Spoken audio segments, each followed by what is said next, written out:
Bom dia, meninas. Paz seja sobre o coração de cada uma de vocês nesse dia maravilhoso. Amém?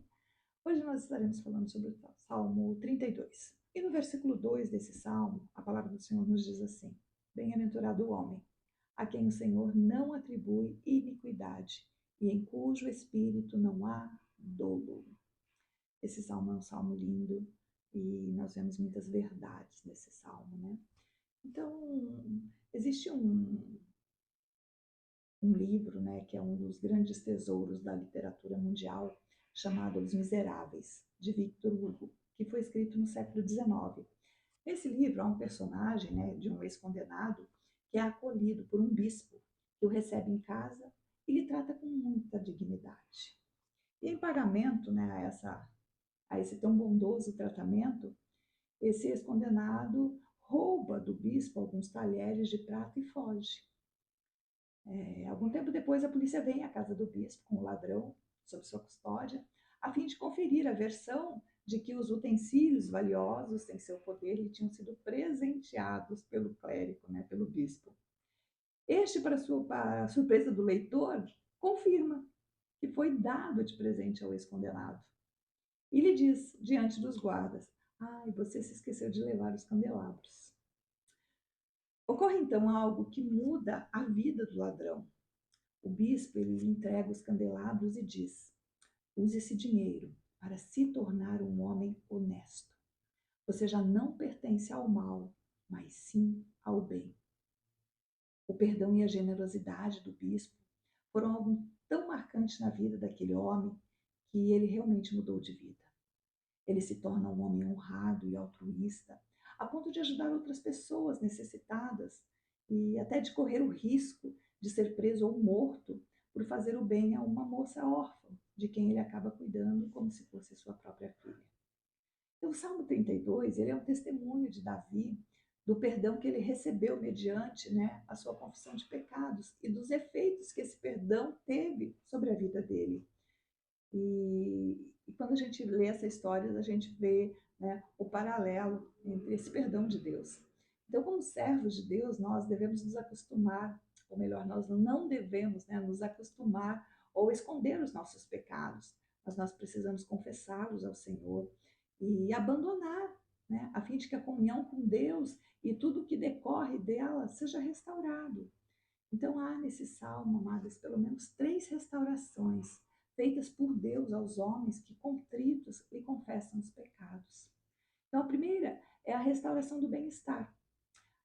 O salmo está falando assim: ó, felizes são aqueles cuja transgressão foi retirada, cujo pecado foi coberto. Então, feliz, bem-estar, essa é uma expressão, né, que pode ser aplicada para descrever a condição de Davi, é, quando ele recebeu esse perdão de Deus. Porque enquanto ele escondeu o pecado dele, tudo que ele não tinha era bem-estar. Tudo que ele não tinha era felicidade. Né? O texto ele revela como Davi vivia aflito, até mesmo o corpo de Davi, devido aos sintomas psicossomáticos de culpa que ele carregava, né? Sentia os efeitos do seu mau procedimento escondido. Então, quando Davi declara assim, ó: quando eu permaneci em silêncio, os meus ossos se consumiram pelo meu clamor diário. Esse silêncio de Davi significa a ausência da confissão de pecado. Né? Eu fiquei em silêncio, eu não falei, eu não contei. Então, Davi guardou o silêncio sobre o pecado. E o próprio pecado, por sua vez, gritava no interior de Davi e o fazia sofrer diariamente por evidenciar a sua vida, né? Que a sua vida tinha tomado um rumo tão diferente daquilo que deveria. Então parece que Davi chorava e se lamentava todos os dias, a ponto de sentir o corpo fraco, debilitado, que é o que ele descreve, né, nesse salmo, como se os ossos sofressem um desgaste, os meus ossos secaram.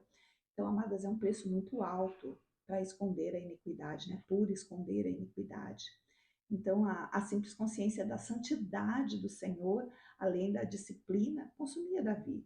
Não porque Deus seja um Deus cruel ou incompassível, mas porque Davi relutava em confessar o seu pecado. Então nós vemos que Davi ele ficou sofrendo até o final, até que eu confessei a ti o meu pecado.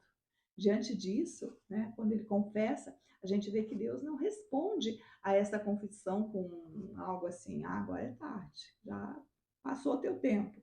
Não, Davi, na realidade, ele foi perdoado, porque ele mesmo declara: e tu retirastes a culpa do meu pecado. Então, pela forma como Davi fala, a gente entende que não foi só a culpa, né, que Deus levou, mas os próprios efeitos dela sobre a vida de Davi, fazendo com que junto com o perdão viesse também o alívio e o bem-estar. Então, amadas, é muito terrível andar longe de Deus, mas voltar à plena comunhão com Ele é uma restauração abençoada que se dá pelo perdão. Então, a primeira é a restauração do bem-estar, né? A segunda é a restauração da alegria, né? Se o perdão retira da vida do homem, né, contrito, que havia de negativo, como a tristeza, ela também produz efeitos positivos, como a alegria.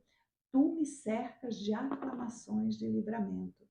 Então, você vê assim que trata-se de uma atitude que produz cantos alegres de louvor a Deus por essa obra de libertação, né? Nesse caso, não de inimigos, mas de pecado, né? Porque Davi aqui não estava falando de inimigos, ele estava pedindo para Deus livrá-lo do próprio pecado. Então, Davi ele passa da lamúria à exultação. Ele não se sente mais como um servo ingrato e rebelde, mas como um filho amado pelo pai e grato por isso. Os seus ossos não se consomem mais, o seu vigor retorna. Então, agora o que é consumido é a tinta que ele usava para escrever cânticos de alegria e de agradecimento a Deus por tê-lo perdoado e restaurado. Então, a gente vê que aquilo que Davi relutava tanto, né, em confessar o pecado, agora é substituído por essa alegria de ter os seus pecados perdoados pelo Senhor.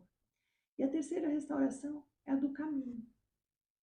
Eu te ensinarei e te guiarei no caminho em que tu andarás.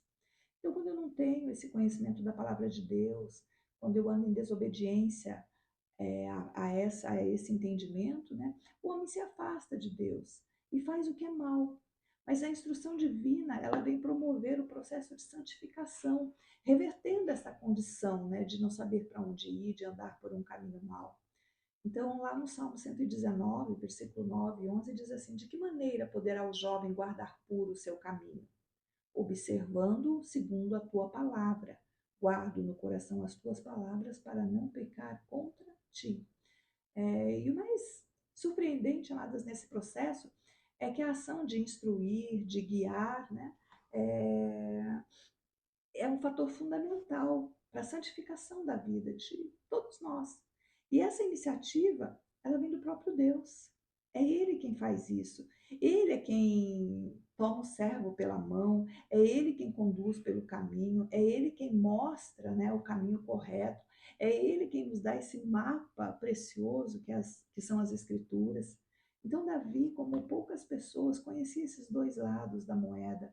Ele sabia o que era sofrer na rebeldia e nessa atitude, né, impenitente de não pedir perdão, e ele conhecia também os efeitos restauradores do perdão de Deus na vida de um homem que está arrependido e contrito de coração. Então, queridas, não há motivo para que aquele que peca, né, procure desculpas para tranquilizar a consciência sem se curvar ao arrependimento diante de Deus. Essas desculpas que muitas vezes nós usamos de que todo mundo faz a mesma coisa. Ah, Deus sabe que eu sou pecadora mesmo. Essas coisas, queridas, não compensa, né? Faz com que o homem fique infeliz, traz muitos pesares.